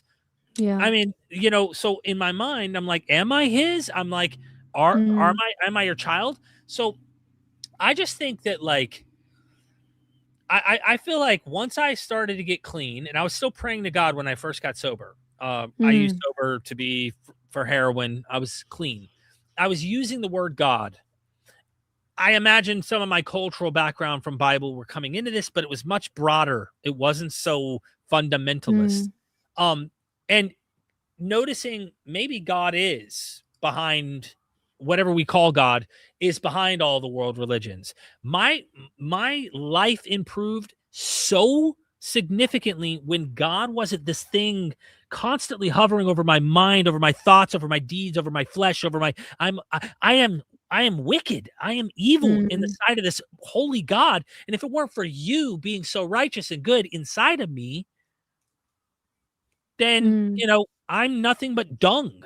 Like that's the perception you get, is to die is to gain and to live is to die. You see this, take up your cross, follow me. There's like this death fetish that comes within the text. And I read that very carefully and I did not know how to reconcile this shit. So I feel like a healthy Christian, I'll say, that found Jesus getting clean is likely one who does not really obsess over studying the Bible, because if they actually study the Bible, they're going to run into some problems. And I would encourage that person to realize like, yo, don't get attached to the book. If you're just going to be this like naive child of God and like, I love God. No, bro, I love you too. It's all good. Give me hugs. Have a nice life. And it's like, yeah, so what is Colossians 3 or, you know, Colossians 1 verse, and they're like, I don't know. I don't really, it doesn't matter because God is love, bro. And I just love you. And it's like, he helped me with getting clean. Okay. Keep that. If you want to stay nice, keep that. But if that's what keeps you like from, you know, just dying on the street in front of us with an overdose, and that's the thing that keeps you to be nice to people, keep it. Anything, actually. I'll take it a step further, because I think maybe I missed your question a little bit here. In case now I picked up something in what you just said, is this: I encourage any human anywhere that is suffering through such a horrific experience as addiction to find whatever philosophy, as long as it's not harming themselves and others, in order to have an improved life and not die or self-destruct. I encourage any human being as an atheist to find whatever philosophy that is, I would just say, if they're having an intellectual conversation with me, I would just say, just so you know, it does not have to be Jesus. Like, I'm going to be very frank with you. My experience is evidence, almost 11 years off heroin. I have overcome all sorts of shit sober. And the traumas that we've experienced in life, all sorts of stuff. I'm not going to get into it on air. It's personal life stuff, but I will say I've overcome all of it without having to take substances, without having a relapse. And life has been amazing. It has been amazing. So that would be my testimony. It's you know what I mean? it's scary to advise someone who's an addict, because it's like, if they find Jesus, that's the love piece that they needed to get some self-love, to be able to get some help or whatever. You don't want to take that. But then also, on the other hand, I'm scared of, like, someone like my brother. He's an addict and currently an active Mormon. And it's like, I struggle, because on the one hand, it really helped him a lot. It gave him a lot of order and structure that he really needed. And on the other hand, if he even glanced at the history and that foundation fell for him, then he's so at risk. Whereas you are in a place where your sobriety is a lot more grounded, in the sense that if you learn something new, you don't automatically lose your entire foundation, and now you're at, risk for losing sobriety. And so it's this tenuous place that you want to help them. But if you build on that foundation, and that foundation falls in your back where you started, and it's a tough one. Well, if I may, God, this is in the weeds, and maybe you'll understand me. Oh my God, you're touching on something so deep. And I hope someone watching can maybe relate, or just, and this is, I think, true for your brother. And I'm sorry that he's going through that. My brother's going through the same struggle. I don't know. I haven't spoken to him in months. But the best way I can, in human language, make sense of this for us is that I found myself, and I loved myself. I finally said to myself, I had that conversation you were talking about with God. But I found out it wasn't God. It was me.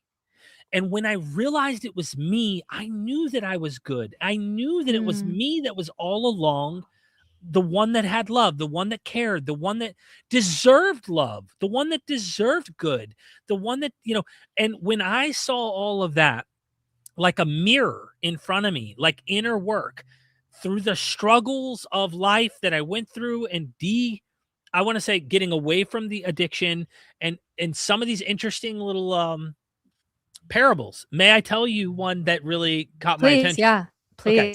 It's not in a holy book, but it uses terminology that I think people can maybe relate to.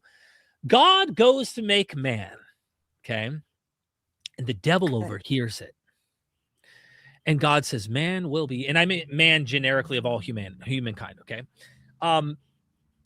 The devil hears and says, or God says, man will be ambitious, man will be intelligent, loving, compassionate, driven, motivated, all sorts of attributes given to man. It would be like me. And the devil goes, I got to hide God from man so that he'll never find him.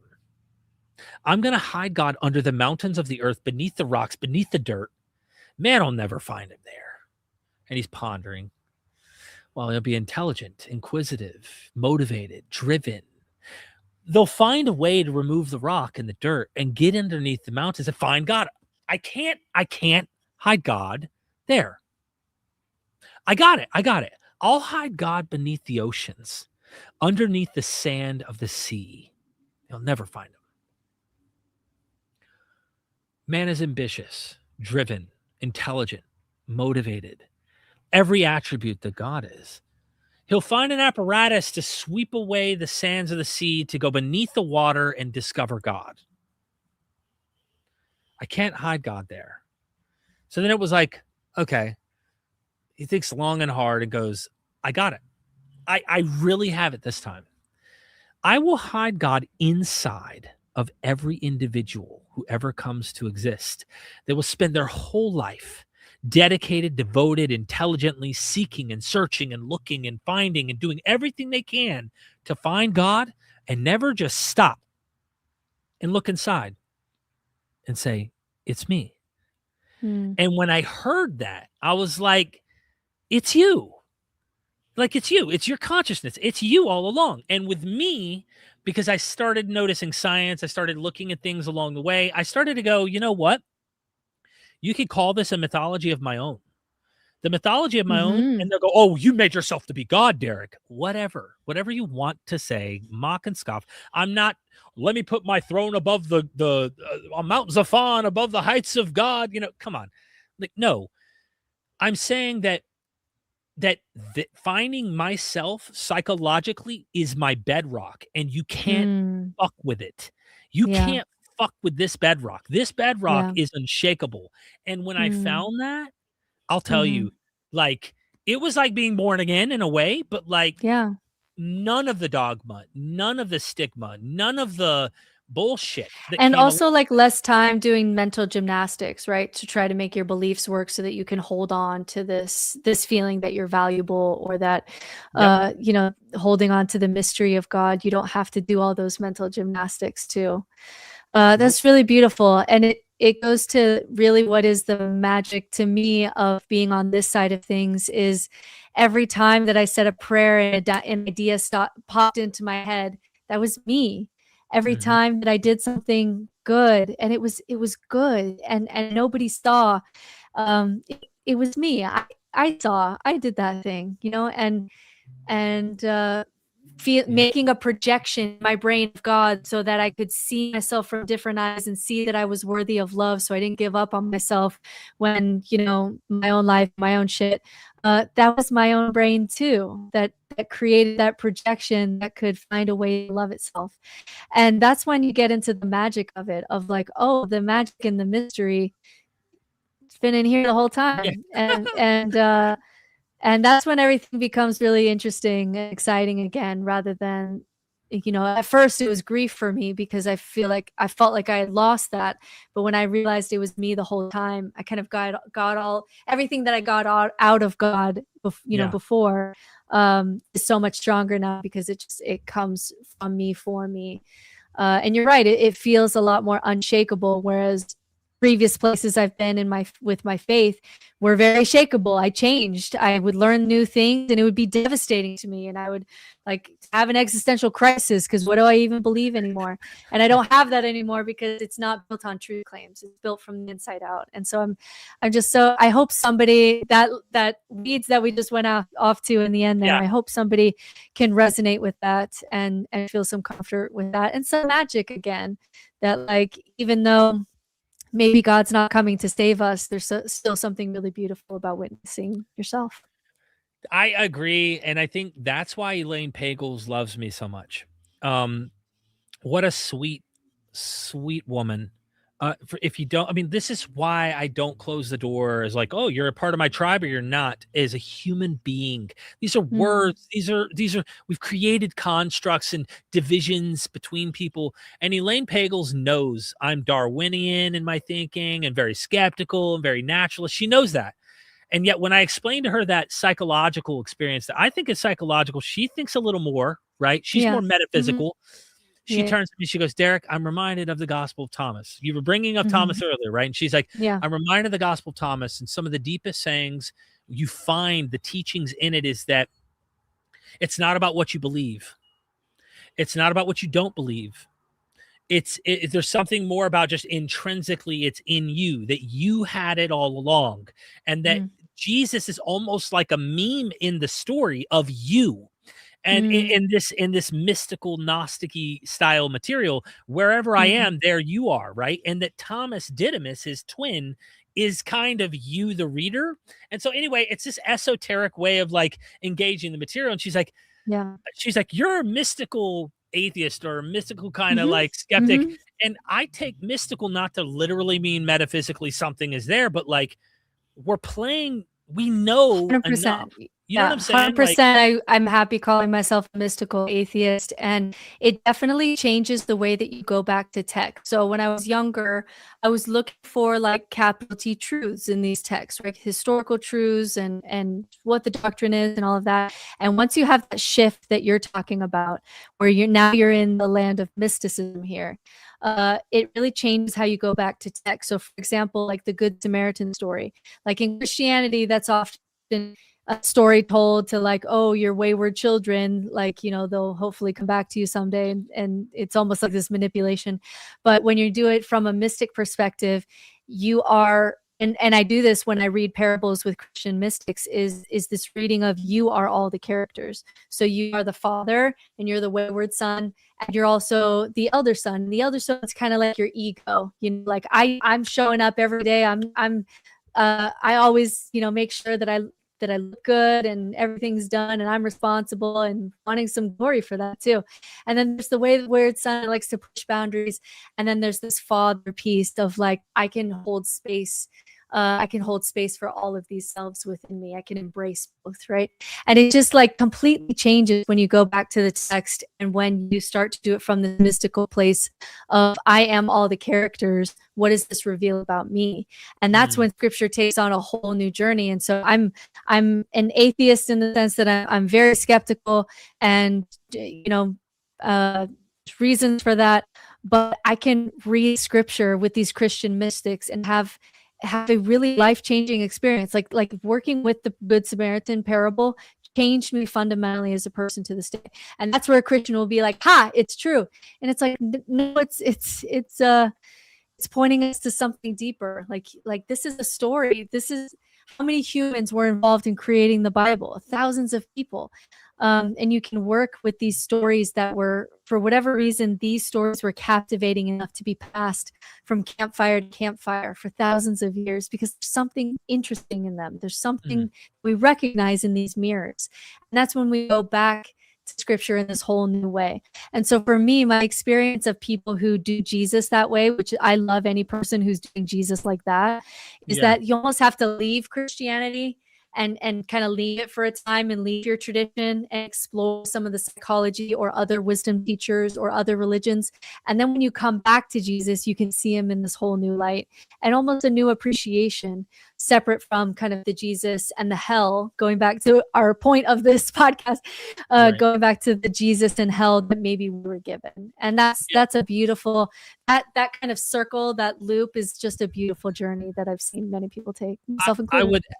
I would add to it too, is that, you know, we know these stories. I mean, we grew up on them. Yeah. Whereas the other thing is when you go to leave, you find out other stories.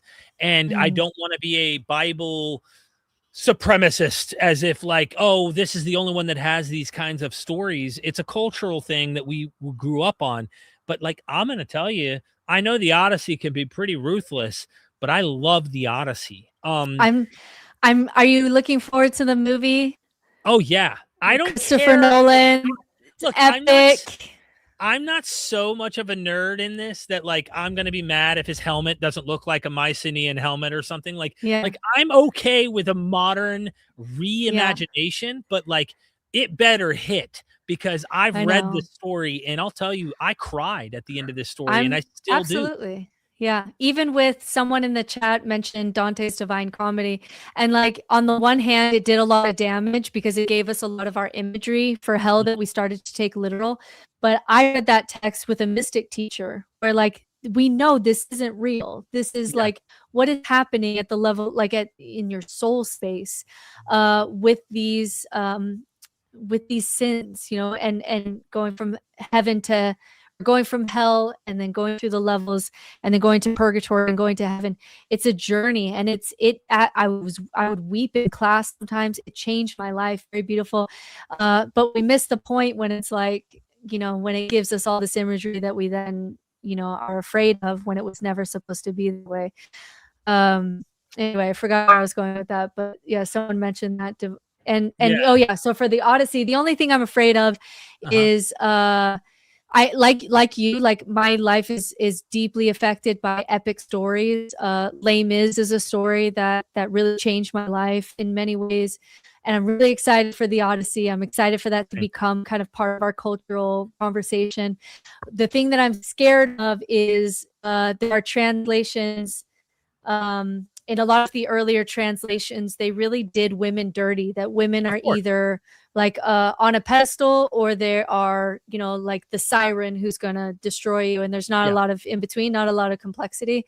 And but the original story had a lot of female complexity that they ended up translating out over the years as happens, with ancient texts. And so I hope that they don't do women. I hope that the female characters are three-dimensional, because it would be sad if we use some of these translations that really make them one-dimensional characters. So that's the only thing I'm afraid of, because that's just such like I hope you don't do us dirty there. Yeah, but I'm really excited. You get the same problem with the Bible. I mean, and there are some really like not so good favorable stories, New and Old Testament, and clearly for women. And so I totally feel what you're saying. I mean, there is a theme. Keep in mind, this is an ancient text. I mean, this is early Iron Age, so it's going to reflect ideals, things that were like, nope, not cool. We're not into that. For example, Agamemnon's wife was unfaithful. So here's a woman who's not being loyal to her husband, who's a king while he's abroad.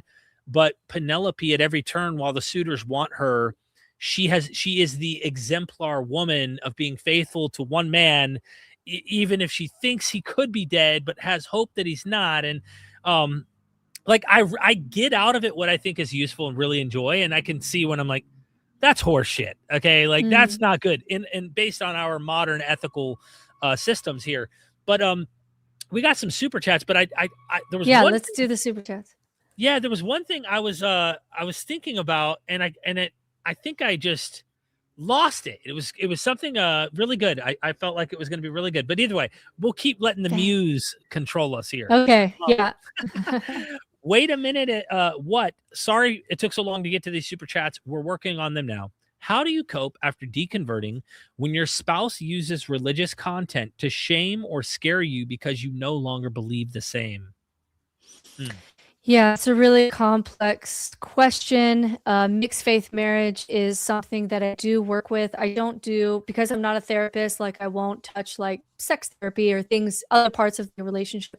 But when it's just the belief space, there are times that I work with religious deconstruction. And what the deconverting spouse needs to realize is that what you did brings up a lot of fear in your partner. And so you deconstructing has really brought that up. And so the only way that they can sometimes manage that is say like, hey, don't you think you're going to hell for this or whatever? And it's not really a reflection on you. And it's hard not to take it that way. But what they're really saying is, where you're going brings me a lot of fear. And I don't know how to handle this fear. And my only way to be able to work with this fear is to be able to just say, let's go back to the way things were. Like, let's go back to, we're both religious, we're both going to heaven, and then I don't have to feel this fear anymore. And so what you should be hearing when your person says that, when your partner says that, even though it may be super offensive and they really shouldn't, and any therapist would tell them to stop because it's just not appropriate for if you're wanting a healthy relationship. But what they're really saying is, you're really scaring me. And I'm losing you, and I don't know how to work with these fears. And so what the deconverting spouse can do a lot of to help alleviate your partner's fears is to not combat their beliefs directly, and still go to that place of shared values of, hey, I don't believe this hell narrative that you're telling me, but I do believe, I do believe in being a good person, and these things that have these core values that we have in common, I still believe with you. It's just a little bit different. And if you can get that common language with your partner, rather than saying your beliefs are crazy, you can actually calm down their fear, and then you can connect human to human. And if you can connect human to human, even with different beliefs, you have a chance that the relationship can make it. If you can't get down to that human to human level, and you're only just debating beliefs, the relationship, the data shows is going to break down. And so what you have to hear is, I see that you're afraid. I see this is really scary for you. I'm going to reassure you by saying, I have different beliefs than you, but here are my shared values. I'm committed to you. These are the things that are the same. I'm not going to, there's this fear that it's going to be like deconversion, boom, boom, boom, heroin addict. I'm not going down that way. This is what spirituality looks like to me now. I support you going to church. Will you support me on my nature walk on Sunday? And if you can do that, and allow that fear response to kind of go down in your partner, then you have an opportunity for connection. And if you have an opportunity for connection, there's still a bedrock foundation in the relationship, even though your beliefs are different. It requires differentiation. It's painful for both partners. It's lonely for both partners, but it is entirely possible. Me personally, I was in a mixed faith marriage for a number of years. My husband is now completely stepped away. But when it started really getting healthy for us is when I could finally give them a lot of reassurance and order myself a little bit, instead of just being like just this chaos that just brought up a lot of fear and walls in my partner. And once I could do that, we reconnected, and he was able to, in this case, let go of attending church. So it's a tough one. Just try to see that they're afraid and do things to try to connect with them underneath that fear by bringing down their fear response, by doing a lot of reassurance and shared values and shared, the shared things that you have that are not just being the same person. Because religion will teach you, we get married and we're going to be the same person. You're going to take my name. We're going to have the same beliefs. We're going to the same place. We're going to raise our children the same. And that's enmeshment. It only worked when you're the same. And so what you're now transitioning to is a relationship that can hold two different people. And it's hard and it's painful, but it's a really beautiful process if you both still love each other and want to transition relationship into that. Wow. Well said. Great advice. Thank you. S Mill still, thank you so much for being here. Been here for a long time and super chatting. Dawkins and company are frustrated people are moving to New Age and pagan instead of atheism. Do you agree with them, or the pagan New Age theists are fine? Yeah. Yes and no. So I would say, is New Age and paganism, especially when we talk about paganism, is it categorically less dangerous than what we're seeing from fundamentalist forms of Christianity and Islam? Yes. Like, it is going to be like women gathering together on Halloween in their clothes, doing a ritual with a cauldron to let things go. It's not inherently as harmful as other things that religions do. So I do give them that point. I think what the Dawkins and company are frustrated by is there was the sense that, like, hey, we're deconstructing and we're going to build a secular society built on human well-being, and we're going to solve modern problems with modern solutions, with modern conversation. That's where we're going. And they got frustrated when what really happened, and what happens with human nature, is you leave one religion, but if you don't do that really deep work with your biases and your fears, and some of these things that you just psychologically need, you're just going to find yourself in a new religion. And that can be all kinds of things. That can be fandoms, that can be wellness culture, can turn into a religion for you. It can be New Age manifesting bullshit. Oprah said something the other day that made me want to blow my brains out. She was like, the reason that I'm so successful is because I put out what I put out into the universe responds to. So she doesn't have to do any thinking about what it is like to be an ethical billionaire because of her New Age manifestation, the secret beliefs. She just believes that, like, the universe rewarded her for her effort and her frequency and all of that bullshit. And so, like, I think the Dawkins company are really frustrated that, like, hey guys, I thought we were going to build a secular, rational society built on human well-being, and now we can't even talk about ethical billionaires because we believe that the universe gave this all to her. Like, we lost the plot here. And I can understand that frustration that we kind of thought we were going somewhere, and some of the New Age stuff just became religion in a new, and especially spiritual bypassing, just in a new container. Light language is the new speaking in tongues. And all the bullshit that happens in religion is now happening in the New Age space. So this, to me, just goes to show that we have more work to do. There's more work to do in deconstruction than just leaving a religion. That was the easy work. The hard work is what we've said multiple times, is understanding why we co-evolved with religion and building something better in its place, and also being aware of how the brain works, how the brain cults, how our cognitive biases work, so that we don't get sucked into whatever the new religion of the day is, because that tends to be what we're doing. Is religion never really goes away. One dies and one replaces it. And so I can sense the frustration, but I still think I get a little grace here because women have been under patriarchal religion for so long that if they're leaving and going to paganism, and doing a lot of inner work with that, I tend to give that a lot of grace. It tends to be less harmful than what they're coming from, but there is cause for concern that, like, how can we build this society built on human well-being if most of you are still looking at microwaves for angel numbers, and you're still, you're still just like not here solving the problem because, whatever you're doing in your new age manifestation land or whatever. I've had people on TikTok literally tell me, like, homeless people wouldn't be homeless if they could manifest. And it's like, well, now we were supposed to be building a secular society that could reduce homelessness and solve problems, but we can't do that because you believe that they didn't know how to manifest. So it's a problem, but to me, not as big of a problem as what we're seeing with Christian nationalism and what we're seeing with fundamentalist Islam. So yes and no for me. Harm reduction. Reduction. Yeah. Yeah. Part 2 to this is when one of them was asked what Jesus should have given us when he was here was a printing press. Same question. When one of like the new atheists, is that what he's saying? I suspect it's the same questioner that when they were asked, what should Jesus have given us when he was here was a printing press, or like they're what I Jesus get it. have given us. Yeah. I like that answer. I mean, it's snarky, but I like that answer for this reason.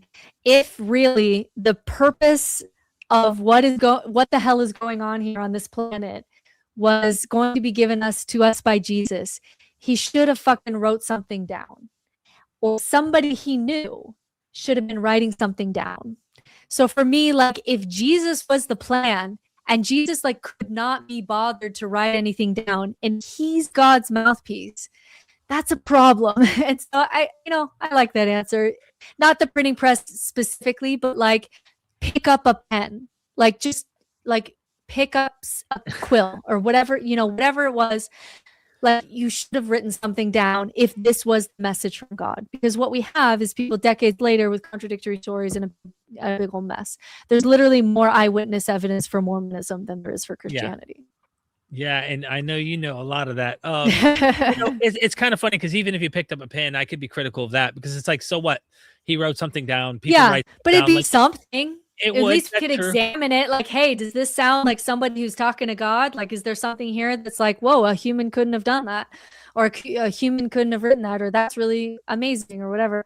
At least it would give us something to work with, Yeah, I think my only complaint about of the whole idea, and I get what you're saying, but the only complaint of the whole idea I would have is if this guy's walking on water and he could do all of these miraculous things, you would think he would have left something that was so obviously not repeatable, not something that we could ever as if God could come up with something that's you cannot outdo this. Not stories that circulate that look similar to stories that already are circulating, or why would God do the same storyline he's done, that the Egyptians do, like you said, and why? Yeah, it's just it's not a great system. And I can hear people in the comments this is where you're supposed to have faith, but the question that I struggled with the entire time I was a believer is, why is faith a moral virtue?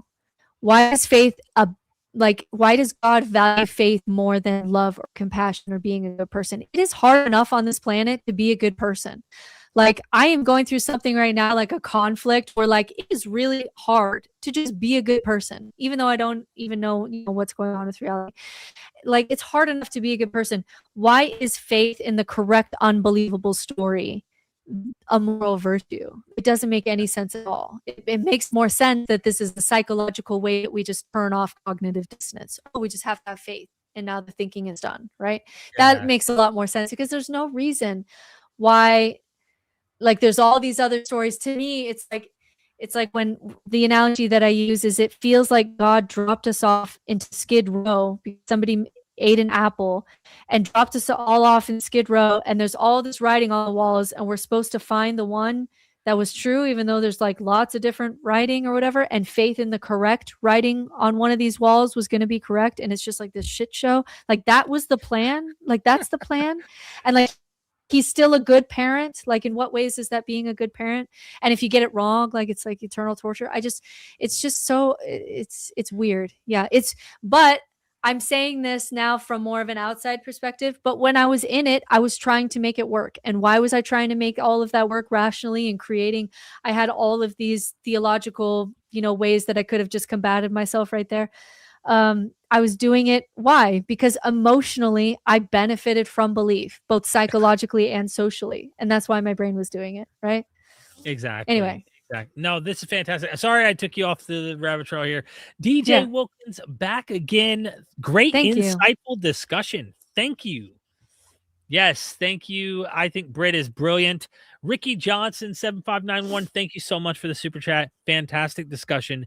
Thank you, Ricky. Thank you. We are caught up here. I have a joke real quick, and I'm going to probably butcher it trying to tell you. It's about hell.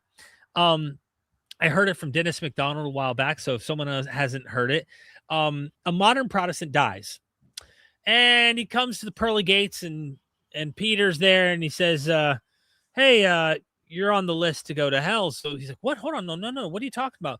So he ends up going into hell, and he's like talking with Satan. He's like, hey, what's going on at the front desk? And hey, why am I in hell? And he goes, well, hold on, chill out. A lot of people complain about this. They say they don't deserve to be here.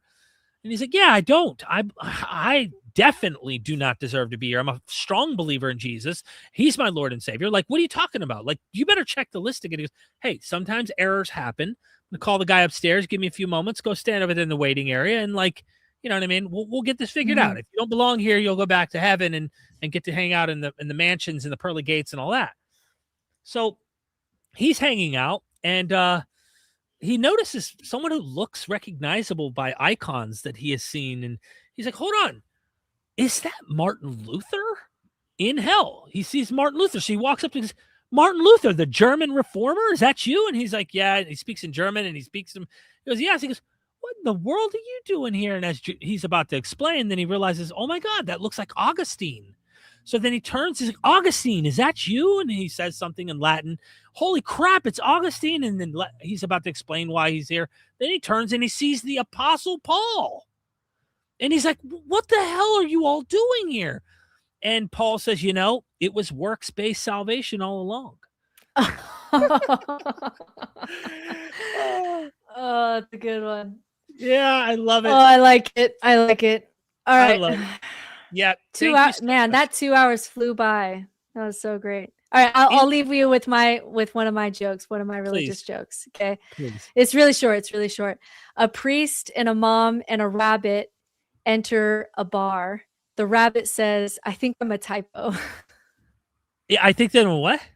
I think I'm a typo. I think one of us is a typo because he's a rabbit. Oh my God. I saw that one the other day and I was like, oh, that's clever. That's cute. That's not my best. That's funny though. That's funny. Look, I really appreciate you coming on. Any final words from you while I show your website? I hope people will go check it out. Yeah, if you were here for this video specifically because you're one of those people who has fear of hell, I have one video on my YouTube channel about the history of hell. I go through all that. And I have one long video on the emotional side of overcoming hell and practices that you can do with that. This was like a very condensed version of that. So if you are stuck in this place and want to dive into more, check out my own YouTube channel and I go into that more in depth. And there's a lot of really my YouTube channel is things that I seem to do often with clients. Where I just want to make a video so I can send it to them. Oh, I got a little Ben-Hur clip in there. Did you ever see that movie Ben-Hur? No. Oh, it's such a classic. Oh, it's such a good movie. I need to. It's an old one. It's one of the few movies. There was only certain movies we could watch on Sunday. It was like 10 Commandments, Ben-Hur, Sound of Music. And so I just know them really well. But anyway, so if you're in that place, I got you. It's something that you can definitely recover from, and you might find other things on the YouTube channel. It's common, just common things that I go through with clients as someone who does spiritual direction and religious deconstruction coaching. I hope everybody watching on MythVision will go subscribe to Brittney's YouTube channel, Britt, as she prefers to be called by friends. And That's right. I sincerely appreciate these deep conversations. They're necessary. I think they help people on both sides find freedom. And I say that to those who've deconverted even might be like, oh, hey, hold on. We don't have to be so like, stuck in a box and not being willing to have these conversations. But yeah, there's so much more. I feel like we barely scratched the surface on video. I kid you not. We'll do another rabbit hole another day, but just thank you so much for all the work that you do on your channel. There is a tendency sometimes in religious deconstruction spaces to just stay in that kind of superior, making fun of religious space. And I just really appreciate that not only you share your personal story, but you also try to go, to these deeper levels that are sometimes more complex and hard and complicated. And I really just appreciate that you just do that across the board on your channel. It's really needed in this space. Thank you so much. Subscribe to her, check her out on her websites. She's got all sorts of stuff. Go check her out on TikTok. There's amazing work she's doing. I highly recommend you go get connected with Brittney. And until next time, never forget, we are MythVision. Son, do you want to know what the truth is? After this, there's no turning back. You take the blue pill and you wake up in your bed and believe whatever you want to. You take the red pill and you stay in Wonderland. And I show you just how deep the rabbit hole goes. Remember, all I'm offering is the truth. Nothing more.